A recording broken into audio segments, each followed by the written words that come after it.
We'll be covering a few topics in this video, and those topics, these developments, they are very, very important, happening right now as we speak.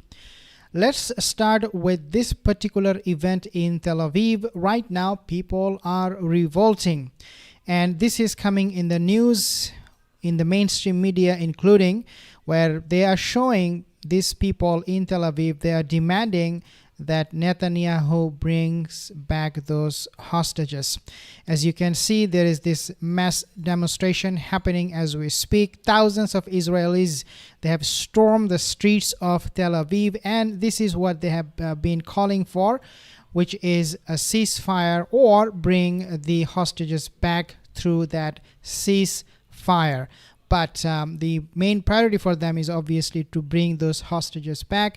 Netanyahu, he is under tremendous pressure over delay in hostage deal. If you remember, just a few days ago, his residence was under attack from his own people, from the Zionist people, who were absolutely frustrated and very, very angry for his inaction in terms of bringing those hostages back. Now, thousands of Israelis, they have protested in Tel Aviv demanding the release of hostages held by Hamas. We have seen recently there was a new video posted by Hamas showing one of those hostages. Protesters carried banners accusing the Israeli government of neglecting hostage situations in Gaza. In a second, I will also talk to you about how Hamas is driving Israeli forces out and forcing them to accept a defeat. I'll talk more about that in a second. Anna Krok-Lifshitz, a relative of a hostage, urged for an immediate hostage deal agreement. A lot of these hostages families, they are complaining, they're blaming Netanyahu squarely, not Hamas, not anybody else, but Netanyahu for not bringing those people back to the fake state of Israel. Efforts for a ceasefire between Israel and Hamas have repeatedly failed to materialize recently.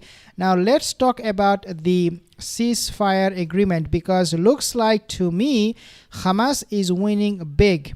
Why? Because now Hamas, they are putting conditions, and the terms and conditions that will be negotiated for a ceasefire will be dictated mostly by Hamas, unlike in the past where we have seen the Israeli forces and the Israeli government, they actually ask Hamas to accept every condition, terms and condition on the ceasefire agreement. Now it is quite different. It is actually, the table is being turned.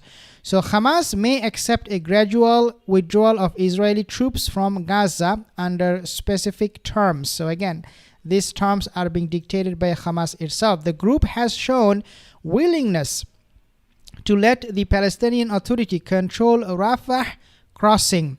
And this is coming after the Hamas assault that drove Israeli forces out of Gaza.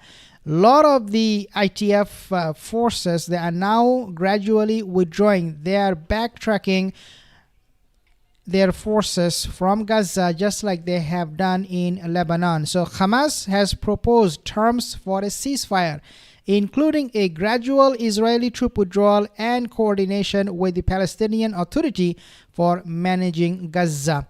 The plan may allow displaced residents to return home and release hostages after 7 days of ceasefire. Basically, they told Israeli forces, we want ceasefire for the first 7 days. We will observe if you're breaking the ceasefire agreements, just like you're breaking it in Lebanon with Hezbollah. Because remember, Hezbollah right now, they are furious that Israel is still shelling some of the outposts of the Hezbollah group. Now, key areas like Rafah crossing and Philadelphia corridor are under discussion, signaling progress in negotiations for a temporary peace deal. Again, this was not the case even just a few days ago. Now, the obvious question is why all of a sudden we are seeing that the Zionist state, they're now more willing to agree to a ceasefire with Hamas. It is because of Donald Trump.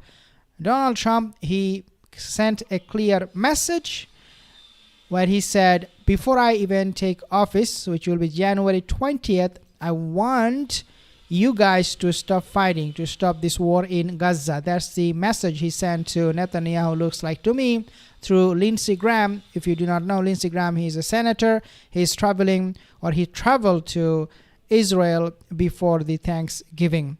Now, this whole situation is also deteriorating for the IDF forces simply because they are facing casualties in Gaza every single day, even though they're committing genocide. But the army officers, especially the high rankings who are on the ground on a ground offensive, they are getting killed. They're getting killed every single day with a handful of people from Gaza through the Al-Qassam Brigade fighters.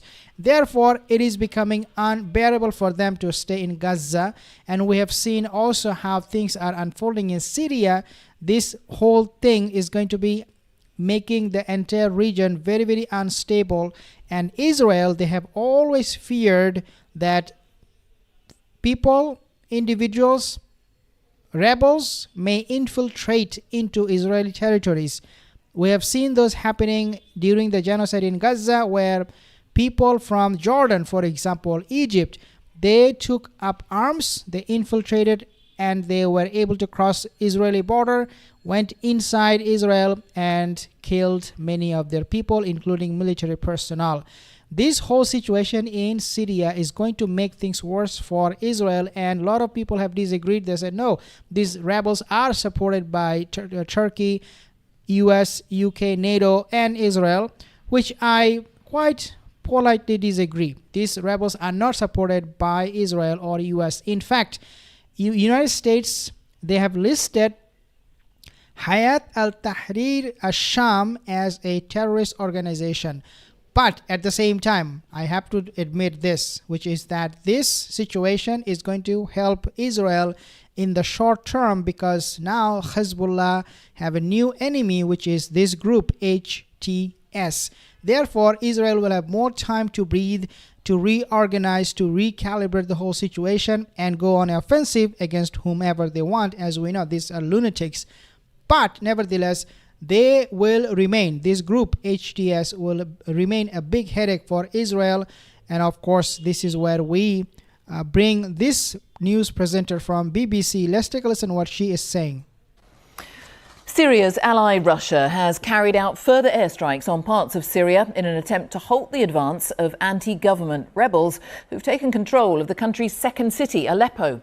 The Syrian army says it's preparing a counter-offensive against the Islamist forces who've taken the city in a surprise offensive.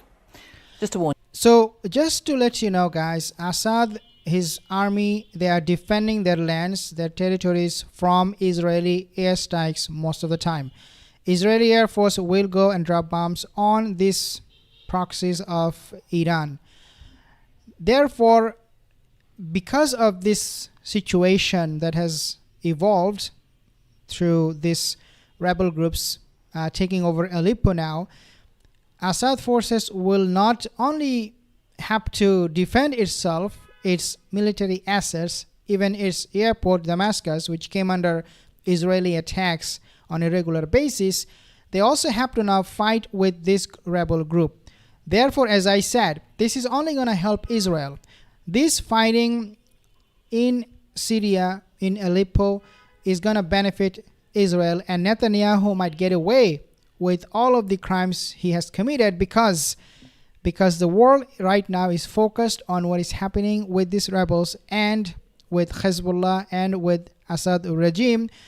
Then they're more focused on the genocide going on in Gaza. Therefore, it should not distract us from this, that our main priority, our main focus should be on Gaza and the genocide and the innocent people getting killed. Therefore, we have to keep talking about this. Now, let's actually show you something very, very interesting. Recently, Houthis, they have said no to Israeli airstrike. They have said no to US and UK's airstrike on their country. If you do not remember, Yemen came under attack by both US and UK's aerial bombardment, a severe, I would say this is one of the worst aerial bombardment that we have seen in Yemen by US and UK. But even after all of this, they are saying no to United States, and therefore they're taking action, and they have launched actually a ballistic missile.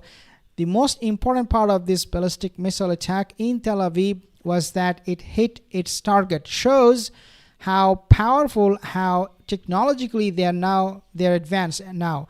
The Ansarullah movement, affiliated with the Yemeni armed forces, announced on Sunday that it had launched a ballistic missile targeting a vital site in central Israel. Now, Ansarullah military spokesperson Yahya Sari stated that the hypersonic missile successfully struck its intended target. So again, it successfully struck its intended target, as you can see right here. And this is where things get even more interesting. So according to the statement, the operation was carried out in support of the oppressed Palestinian people, as you can see here, and its fighters, and in response to the crimes committed by the Israeli enemy against our brothers in Gaza Strip. Okay, so one thing that we have to understand here is the usage of word like brothers. This is exactly the same word that was used by Syrian rebels. They're calling each other brothers, and this is a sign of unity between groups. If in case these rebels in Syria, a lot of people say they are terrorists. I agree. They are running amok. They are creating violence, and they're creating a lot of problem in the province of Aleppo. I agree with that. If they do unite with entities like Houthis or Hezbollah and also Assad regime, if they come to an agreement and they decide, you know what, we need to fight with our common enemy, which is Israel, then guess what? This will be the end of Israel. Trust me, this is going to be a huge blow for Israel's security. Now, Sari warned of continued missile and drone attacks unless Israel halts its offensive in Gaza and lifts the ongoing siege. The Yemeni armed forces, in light of the continued crimes of the enemy in the Gaza Strip, will escalate their military operations using missiles and drones as part of their religious, moral, and humanitarian duty to support the fighters in the Gaza Strip and the West Bank, the statement read. There is another narrative going on that basically suggests this rebel group, HTS in Syria, they are against Hamas, which I do not believe to be the case. I could be wrong, but from my own research and understanding, I don't think they're against Hamas or anti-Hamas. Reason for that is because they have, number one, not made any statement against Hamas. They have never said we are going to go and get Hamas, as George Galloway, I think he reported. He said that these groups are anti-Hamas. I don't think that is the case. Number two reason is this. This group is being supported by who? By Erdogan, a NATO member. Erdogan supports Hamas. He supports Hamas. If he could, he would have helped them financially and in terms of weapons, in terms of food supply and everything possible. He would have helped them. I do think that he was gonna do this, but he cannot, because Gaza is a prison, open air prison. You cannot go into Gaza. Nobody is allowed. Therefore, it is impossible for any third country to intervene and help them in some way, shape, or form. The same guy, Erdogan, he said that I'm going to be supporting these rebels in Syria. Therefore, if this group, rebel group, they are anti-Hamas, it doesn't make sense that they will be receiving aid and help from Turkey, who also supports Hamas. I don't think that is making any sense. Rather, it will make more sense that Erdogan, Turkey, they're playing now a major role in the region, and they might be able to leverage these rebel groups to put pressure on Israel or maybe on at least on Syrian President Bashar al-Assad. That's for sure. That Erdogan will get what he wants from Bashar al-Assad by forcing or by using these rebels. That's what I believe will happen. But what will not happen is that he will abandon Hamas. As he said, that this group, Hamas, is a freedom fighter entity. They are mujahideen fighting for the cause of Islam. That's what he said. But nevertheless, I'm not coming to any conclusion at the moment. We'll have to see how they behave, this rebel group, how they will coordinate with Houthis if they do, and Hezbollah, and if they will reach to any agreement, any negotiation with Bashar al-Assad. The look of it right now is not good for the Syrian regime, Bashar al-Assad, because this rebel group, they want Bashar al-Assad to leave, to be kicked out. And I think that is where things would become bloodier as things progress. I also want to share with you guys this particular doctor's statement. Her name is Tania Haj Hassan. She visited, I believe she visited Gaza, and what she saw was undescribable, and this is why she is breaking down in tears on camera in this situation. Take a look. Why aren't Palestinians the ones speaking for our cause?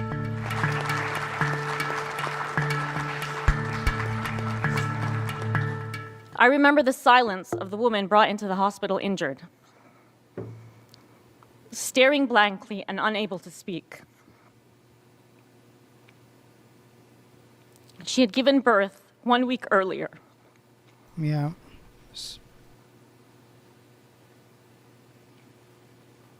She couldn't find her 7-day-old baby. So this is very, very painful to watch, but it's not painful to watch for the Zionist state, especially people like this. This guy is a PR, a propaganda from Israel, where they show that this guy, his name is Yahya Mohammed, who is a Muslim serving in ITF military. Take a listen at this one. Yahya Mohammed. I'm 21 years old. I'm an Israeli. I'm an Arab. I'm a Muslim. And I'm a proud soldier in the Israeli Defense Forces. Okay, so again, you have all kind of people in this world. Some monsters call themselves Zionists. Some other monsters call themselves Muslims. Anyone, even the Zionist, with a little bit of humanity in them, will not support Israel, will not be part of the entity or the cult that we call the Zionist or the ITF, let alone someone from an Islamic background. I don't think that was the right decision for him. But again, it could be very much possible that this guy is a fake guy. This is a PR stunt from Israel, trying to show the whole world that this fight is not just between, or it is never about religion. It is never a fight between Judaism and Islam or Christianity. It is a fight between good and evil. Take a look. Muslims are fighting on our side. So it could be just a mere propaganda. Who knows? But of course, we know that ITF is very, very deceptive, very, very evil, what they have done in Gaza.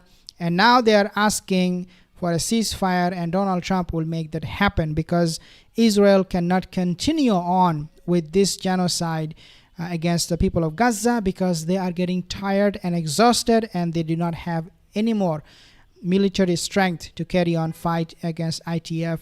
Because if they do so, if they continue to fight or continue this genocide, then in the future they will have Iran coming in and trying to intervene in some way, shape or form, whether it is through their proxies or a direct confrontation with Israel one more time. Because remember, Iran already said that we have the right to respond to Israeli attack on October 26th. So we'll have to wait and see. Let me know your comments, your thoughts in the comment section below. See you in the next video.